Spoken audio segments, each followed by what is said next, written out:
Est-ce que vous vouliez voir le président, mais pourquoi? C'est logique. J'ai fait partie de l'équipe qui a voté pour lui, qui a appelé à voter pour lui, parce que lui, il avait un projet pour la Guyane. Donc je dirais plus que j'ai voté pour son projet, pour la Guyane, parce qu'il avait un projet pour la Guyane. Il faut savoir que la Guyane, c'est le département français le plus riche. C'est aussi le département français qui a le moins d'habitants, 200 000 habitants. Et c'est la plus grande circonférence, plus de 93 000 km², dont à peine 10% du pays est occupé, est habité.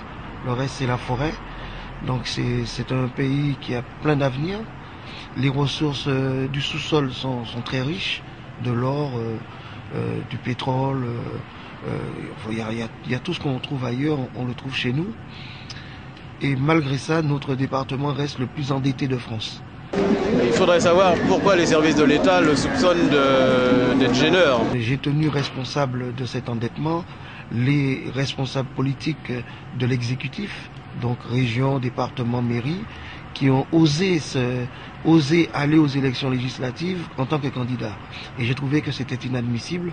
Et c'est d'ailleurs pour cela qu'au dernier jour des inscriptions, je me suis inscrit en tant que candidat pour aller défendre mes opinions.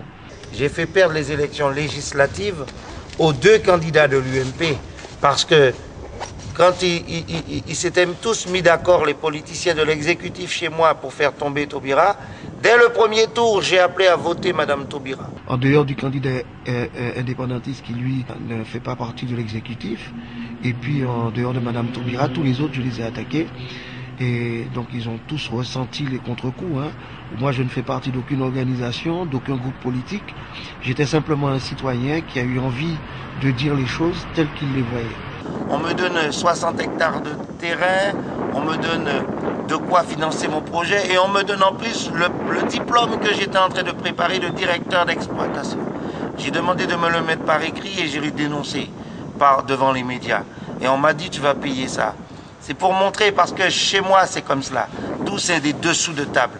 Tout, c'est de l'argent. Et moi, je combattais cela. Je combattais ce genre de système. Et je devais monter une entreprise avec un projet qui devait générer 80 emplois dans une région où il y a près de 85% des jeunes qui sont au chômage. Depuis 8 jours, il est couché sur un lit d'hôpital à Cayenne. Tout a commencé le lundi dernier devant la chambre de commerce de Cayenne. La foule était réunie en attente de la venue de Nicolas Sarkozy. Noël Némouté discutait alors avec une directrice d'école lorsqu'un policier en civil l'a accosté. S'en est suivi une interpellation très musclée qui a choqué de nombreuses personnes présentes. Je n'ai rien fait de mal. Mais non, mais si vous voulez passer ça avec le président, je vais là-bas. La liberté de parole.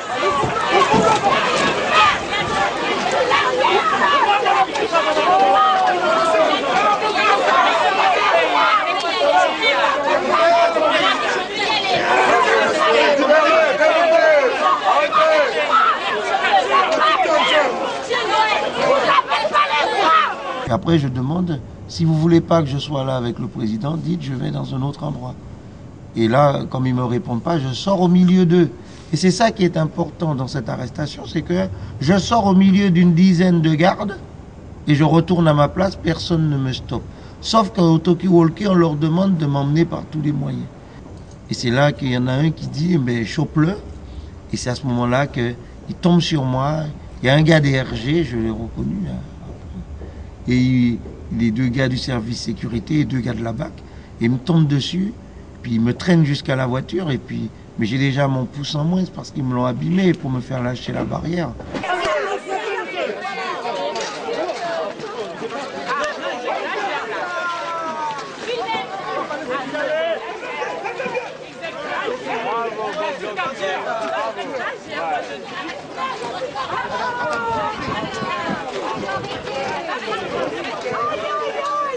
Mais je donne pas de coups. Et après, ils me font me coucher dans la voiture. Et lorsqu'ils m'ont couché dans la voiture, il y en a un qui saute les deux genoux joints sur ma colonne vertébrale.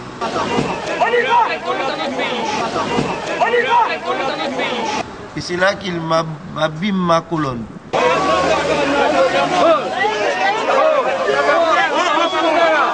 Le pire, c'est qu'il demande au chauffeur de démarrer alors que la moitié de mon corps est dans la voiture. Mes jambes traînent par terre, il roule avec moi comme ça, mes jambes qui traînent par terre.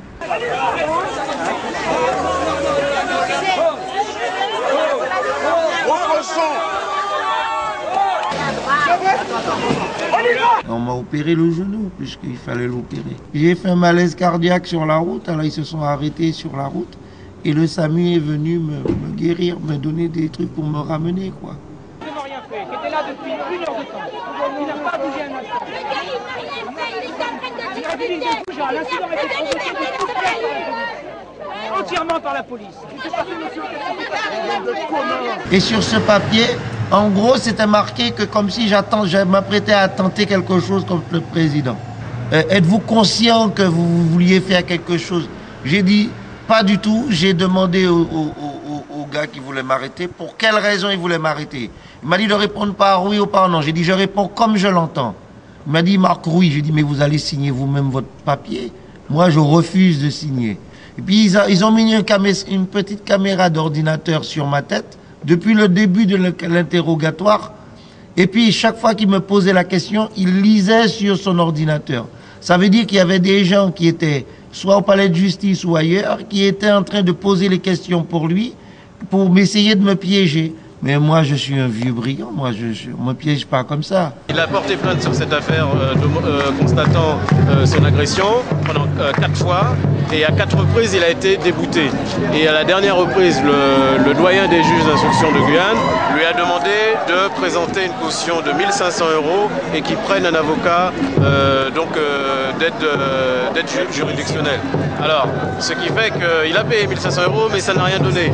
Qu'est-ce qu'ils vous ont répondu? Mais ils m'ont dit, nous ne comptons pas, nous n'envisageons pas de diligenter d'enquête. Et nous attendons que c'est moi qu'on va juger pour rébellion. Personnellement, je suis allé le voir, je vois pas que c'est quelqu'un qui est dangereux, terroriste, méchant. C'est un citoyen qui se bat pour lui et sa famille. 5 générations de militaires de carrière dans l'armée française. Oui. Vous savez, mon père m'a laissé des indications strictes, ainsi que ma mère. En 1957, mon père qui est en mission, ils arrêtent un Chibani, ça veut dire un vieux. Et il avait sa guitare et son âne. Et là, on le prend, on regarde s'il est en règle, c'est en Algérie. Hein. Et là, le chef de mon père lui dit, tue-le. Mon père dit, mais je comprends pas, il n'a rien, c'est un vieux, il n'a rien fait, faut le laisser aller. Le père dit, je vous ai donné un ordre. Mon père dit, je refuse cet ordre. Alors il prend son pistolet, il le met sur la tempe de mon père. Et il dit, soit c'est toi qui tires, soit je tire sur toi. Mais mon père a refusé. Et alors les amis de mon père de la compagnie ont mis en joue Et quand il a vu que s'il tirait, on allait le descendre également, il a lui-même descendu le vieux Chibani.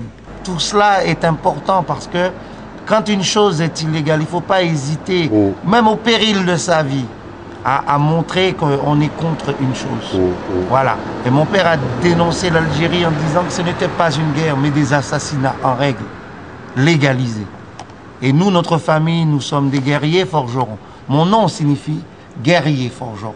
Depuis 800 ans, je porte ce titre parce que mon ancêtre, Sétigui Kanté, qui arrive en Guyane, va prendre comme nom de famille son titre de famille, Noumouké.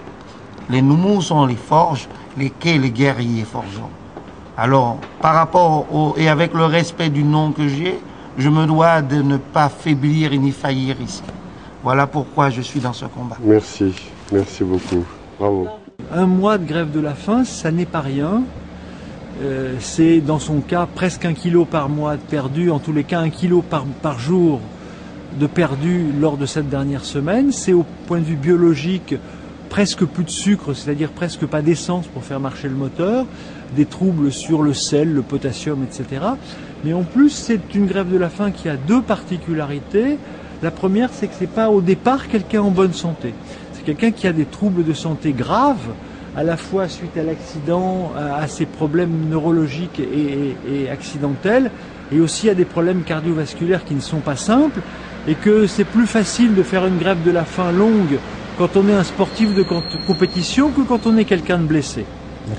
Le deuxième élément, c'est que habituellement, on ne fait pas les grèves de la faim dans la rue, en plein air, avec voilà, tout ça. Hein.